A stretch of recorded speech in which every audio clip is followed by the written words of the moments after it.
Donald Trump's pledges on the campaign trail of tougher U.S. tariffs are poised to become policies starting next year, and U.S. trade partners are now seeking to hammer out effective response measures.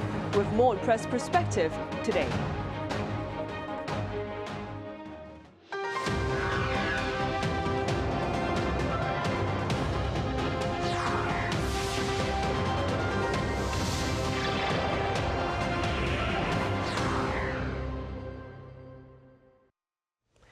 Hello and welcome to Press Perspective for this Tuesday, November 12th here in South Korea. I'm Min Sunhee. Today we touch upon the implications of fresh Trump tariffs on the global economy, including that here in South Korea and over in Europe. For this, I have Celio Fioretti, a familiar face and a correspondent for French daily Le Croix. Celio, it's great to have you back. Glad to be here. I also have Professor Kim Sei-wan at Ewha Womans University live on the line. Professor Kim, it's a pleasure to have you with us. Thank you for having me today. Right, Celio, let's begin with a reminder about Mr. Trump's trade intentions. Well, it can be summarized in just one word: tariffs.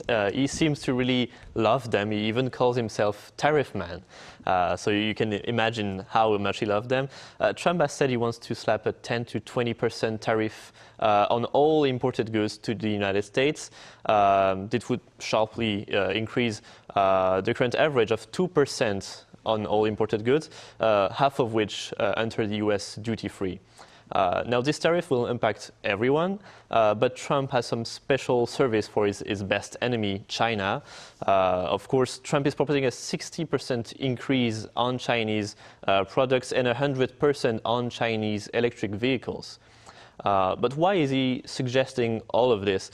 By raising the price of import, Trump wants to protect the American manufacturers from foreign competitors. They may also serve to punish foreign countries for committing unfair trade practices, or maybe subsidizing their exports to enter a market with lower price than the competitor. Tariff can also be used to pressure foreign countries for some topics not usually related to trade. For example, in 2019, Trump used the threat of tariff against Mexico to force them to maybe change their policy on migration, with a lot of migrants coming from Central America, crossing through Mexico to reach the United States. So in the end, Trump approach to the economy will make a sort of like deal-to-deal situation. Everybody will have to negotiate a deal with Trump. And remember his book, The Art of the Deal. Trump is all about making deals. So probably Korea, as Trump mentioned, is now an economic enemy of the United States. Korea will have also probably to negotiate a better deal with Trump. And I'm sure between President Yoon and President Trump, there will be some hot burning conversation together. Right. Celio, in the meantime then, how does a second Trump administration look to affect Europe's economy? Well, a potential 10% increase on European goods imported to the US will probably have significant repercussion on Europe's economy, especially for the export-driven industry.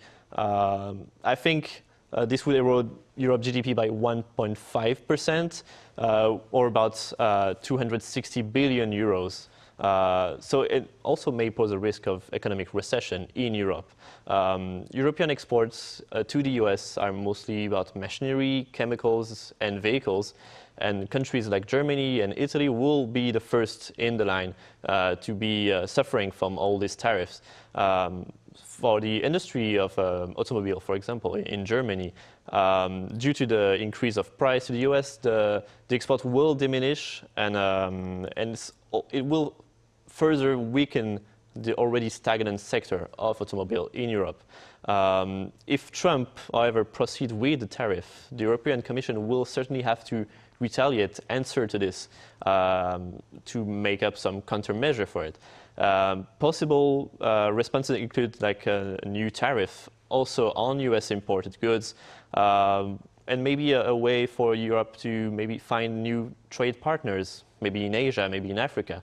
However, European leaders have to be cautious about it, because it will start a trade war which can escalate really quickly, really go further than maybe they thought about. So right now they're thinking about it, but they will see how Trump is promoting his policy, and if he really puts in place 10, 20%, maybe more tariff, we'll have to see. But there's always about the long-term effect on Europe. We'll also see a massive answer from the European Central Bank, the ECB, which will probably have some aggressive rate cuts to cushion the impact of the American tariff imports. With slashing rates near to zero around 2025, the likely outcome is a weaker euro, which will be bad for the European economy overall. Right. And Professor Kim, before we delve into the impact of Mr. Trump's trade policy on South Korea, now this is something Celio touched upon earlier, but do tell us a bit more about tariffs.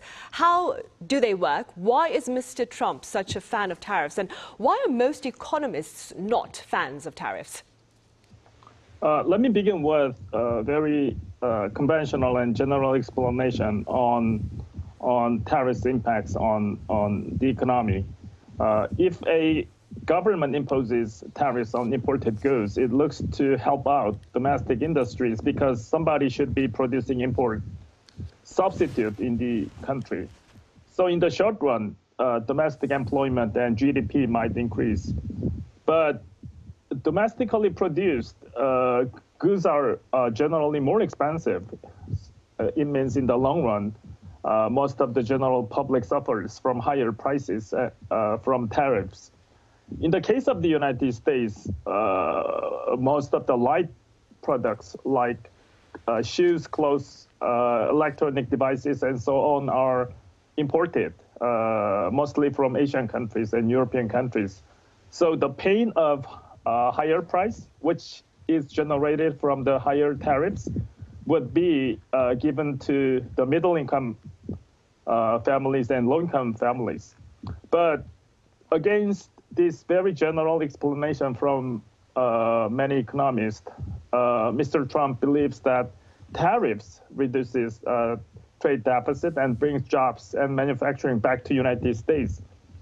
By imposing tariffs, he hoped to encourage domestic production and reduce reliance on foreign goods.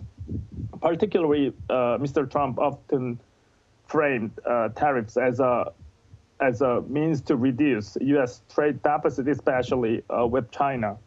He argued that unfair trade practices such as intellectual property theft and state subsidies for Chinese firms warranted a strong response. Professor Kim, that being said then, how do U.S. tariffs look to affect South Korea's economy in the long run? Under President Trump's administration, from next year, proposed U.S. tariffs are expected to significantly impact Korean economy because Korea is one of the most foreign-dependent economies in the whole world. And U.S. is Korea's largest trading partner as of now. One of the government think tanks, the Korean Institute for International Economic Policy, recently estimated that if the U.S. imposes universal tariffs on South Korean goods, like over 20%, Korea's total export could decrease by approximately between $22 billion to $45 billion. This much decline in export to United States could lead to a reduction in Korea's real GDP by about 0.6%, which is very huge, because recently Korean economic growth rate is around slightly over 2% level. So 0.6% GDP growth decline generated from U.S. tariffs is a significant impact. And industry likely to suffer most from U.S. tariffs would be automobile sector.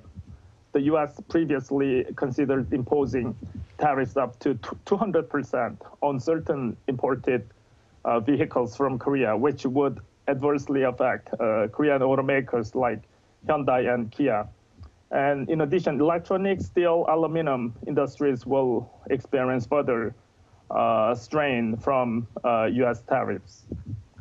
Right, and perhaps because of the concerns raised by Professor Kim Sei-wan, President Yoon presided over a government meeting back on Sunday in preparation of Mr. Trump's return to the White House. What appeared to be the focus of that particular meeting, and what were some of your takeaways? Well, indeed, South Korean President Yoon Suk-yeol presided on Sunday an immediate launch of an operation of a consultative body spanning finance, trade, industry, to prepare for the 4 next years with the return of Trump in the White House. Yoon emphasized the need to be proactive, to have proactive measure against that, particularly in markets, noting that international markets have already been preparing and shifting some of their policies to adapt to Trump in anticipation to tariffs, but also maybe new trade policies from the US. Yoon also pointed to the potential opportunities of the situation, actually. In his phone call with Trump right after the election, apparently they talked about the petrochemical sector and the shipbuilding sector, which could be a promising field of cooperation between the US and Korea. So I think now the Yoon administration wants to work on that and find maybe the right way to do it, to conduct this cooperation. Now, defense was also a major topic of the conversation on Sunday. Yoon administration is preparing for any eventuality with Trump talking about maybe raising the price, the cost of the US troops deployed in Korea. Maybe some way of the alliance will be changed with Trump, but Yoon for now stay committed to the alliance as it was during the predecessor rent of the White House. So we'll see, and Yoon remains cautious about this. He wants to wait for any signs of Trump maybe shifting his policy on defense. But also, on the side note, President Yoon also started to practice golf to maybe talk with President Trump. Trump is a big fan of golf and has been already talking during a golf course with other presidents, Shinzo Abe, for example, the Japanese former prime minister, apparently had a deep friendship with Trump that was created over a golf course. So Yoon wants to play on that and maybe get to like a more deeper friendship with the US through golf. That's interesting. A form of golf diplomacy then. Professor Kim, speaking within your capacity as a scholar, do you suppose Korea can offset the repercussions of US tariffs? Well, that is the tough question, because Korea has been doing many things in the government level to reduce the impacts of the tariffs, but we actually do not have concrete results yet.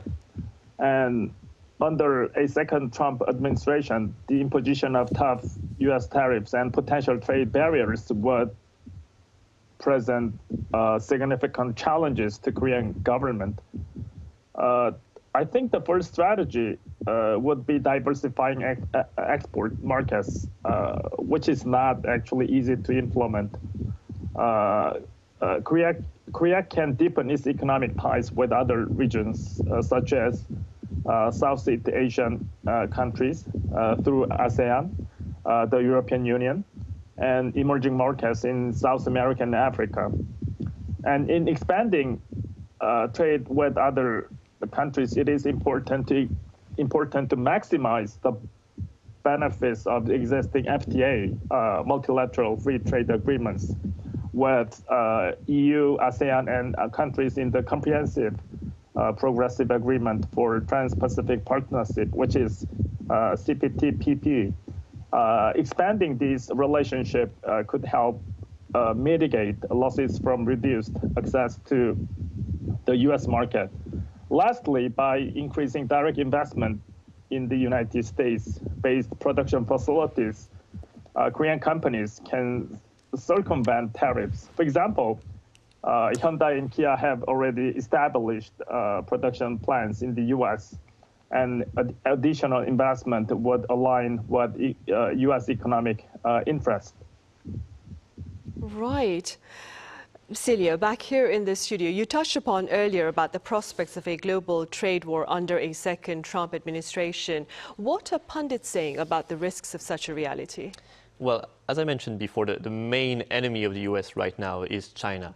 And Trump is suggesting a 60% tariff on Chinese goods imported to the US.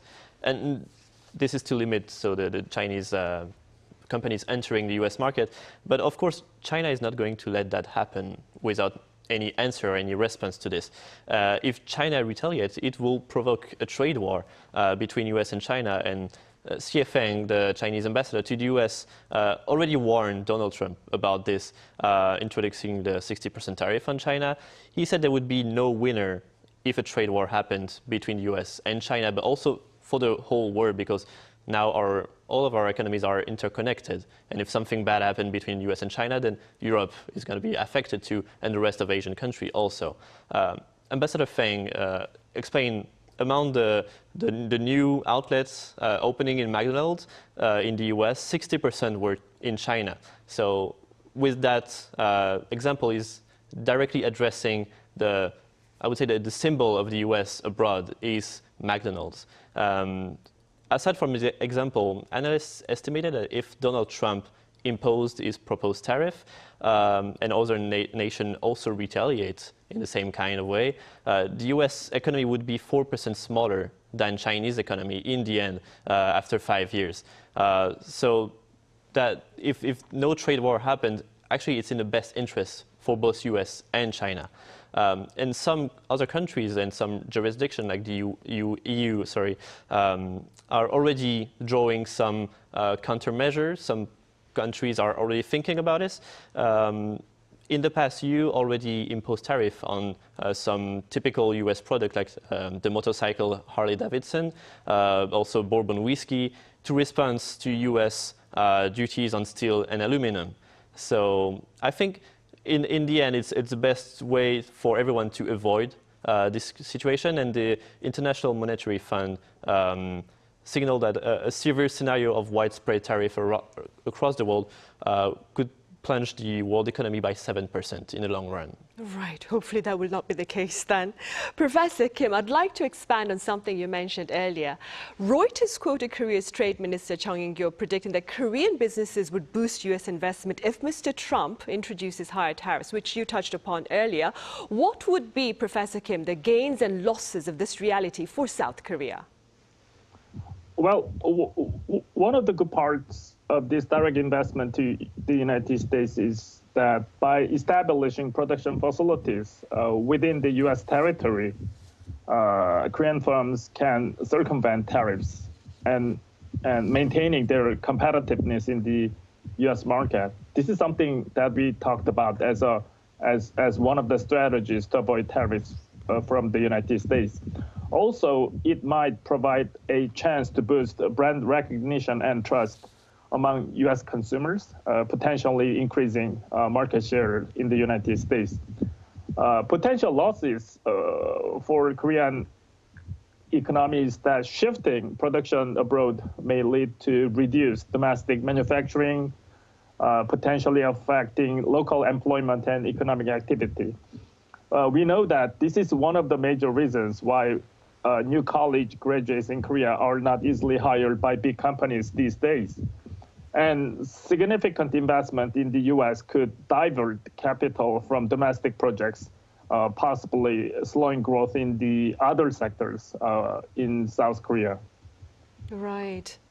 Meanwhile, Celio, on maybe perhaps a brighter note then, there are some who claim that the new U.S. administration and its distinct trade policy may also prove to be an opportunity for some nations. What are your thoughts on this? Indeed, in all that chaos, there would be some opportunity grasp for the most ambitious countries.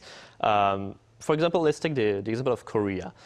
Korean products are mostly exported to the US these days, but if they become more expensive than American products, Korean companies will have to find new markets to go. So because Trump's tariffs are non-discriminatory, meaning like everybody will be imposed tariff on, some countries are looking for new trade partnership, and maybe like Australia, for example, which is a big market with consumers with similar tastes than Americans. This could be a nice market for Korea, because Australia will have no reason to impose tariff on Korea, and the same way Korea will have no reason to impose tariff on Australia. So that could be a new market to maybe shift some of the production to the Australian market rather than the US market if it becomes more expensive. Right, so essentially diversifying our markets would be one option to deal with potential Trump tariffs in the future.